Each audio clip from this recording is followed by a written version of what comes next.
So what happens is people get caught up in propaganda, right? And get caught up in fads. And if things are marketed the right way, you can grab a bunch of people at once. And so my opinion on dieting in general is you should learn about nutrition as much as you can, but you should also pay attention to how your body feels and how you look eating certain foods.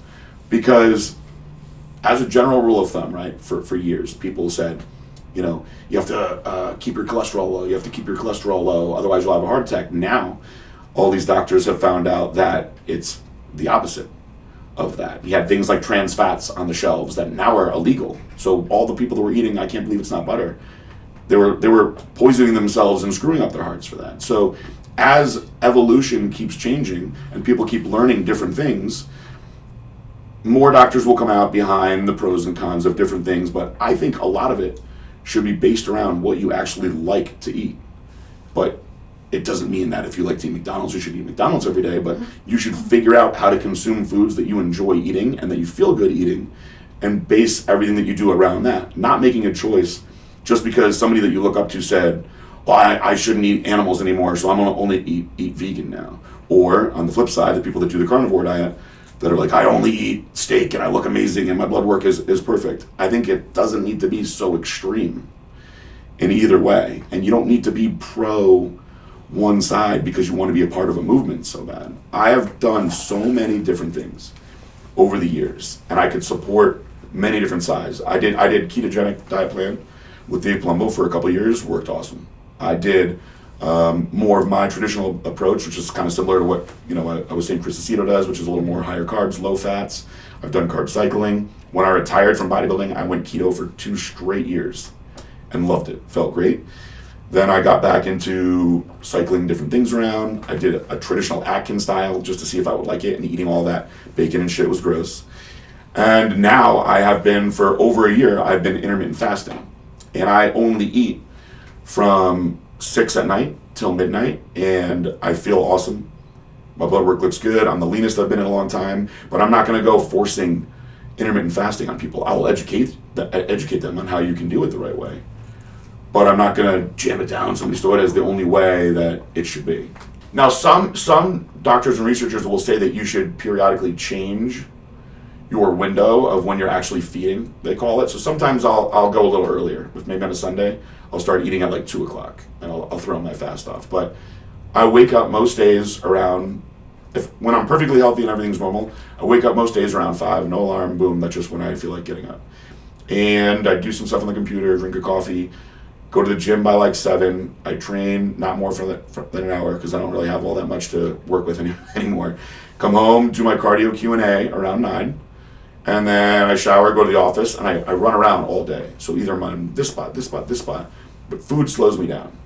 And so I prefer running on a fast. I feel very good, and my energy stays high.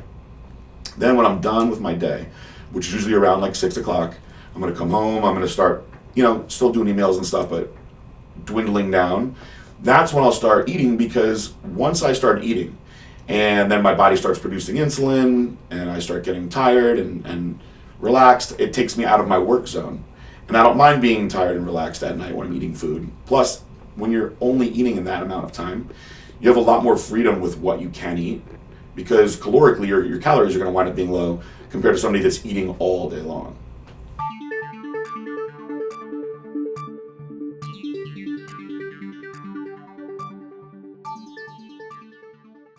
It happened kind of accidentally 2 Olympias ago. I was traveling like crazy afterwards, and I was on planes so much during the day that I just didn't eat. And so somebody made a joke, they're like, oh, so you're like fasting now. And I was like, actually, I have been fasting all this week, and I do feel pretty good. Maybe I'll keep it going. So I kept it going, and then I started putting in a lot of research on it, and there's all these different types of fast. You have like the warrior diet and this and that. And the most common way that I think people do it is they'll eat from like noon to like 8 o'clock, or noon to like 6 o'clock. They keep the brunt of their calories in the middle of the day.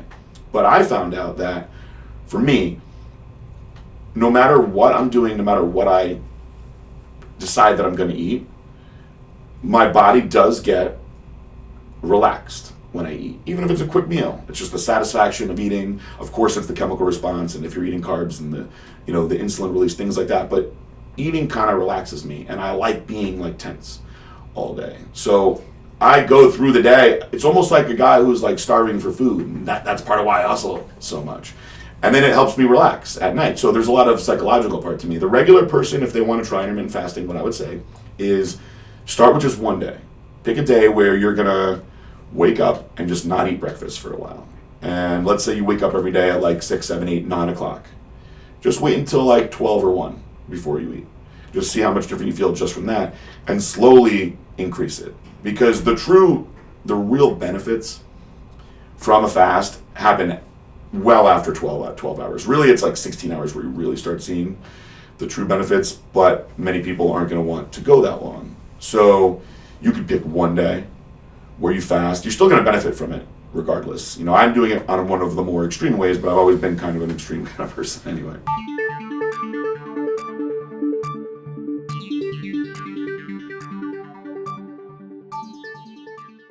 That's the beauty of science, though. There's new tests coming out all the time that are proving other things wrong. In the old days, when I was a kid, they used to say you had to eat at least 50 grams of protein every 2 hours to grow. And that is just far too much protein. There's so much excess when you do that.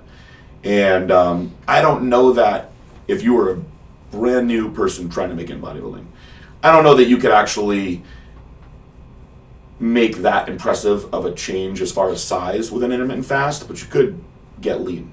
And for me, I care the most about being lean and being light on my feet and living a long time. So it fits my lifestyle the way that I want. If I were to try to get really big again, I did it last year when we did the BPG. I was like, I'm gonna try to get big again, and I got on some more aggressive gear, and I got up to like 255. But I just realized, like, for starters, I just don't look good anymore. I don't have the physique for it anymore.